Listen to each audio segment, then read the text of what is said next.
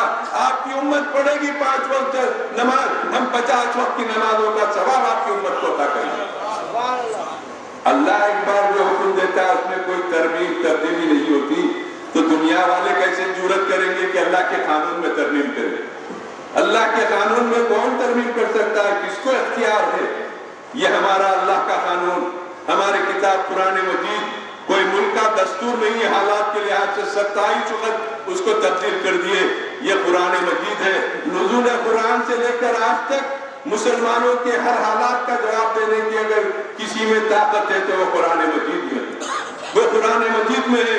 اور پھر تاثیر کا یہ عالم ہے، جب تلاوت کرو اس کی تاثیر میں کوئی کمی نہیں ہوگی، بلکہ اور شوق سے قاری پڑھتا ہے، اور شوق سے حافظ پڑھتا ہے۔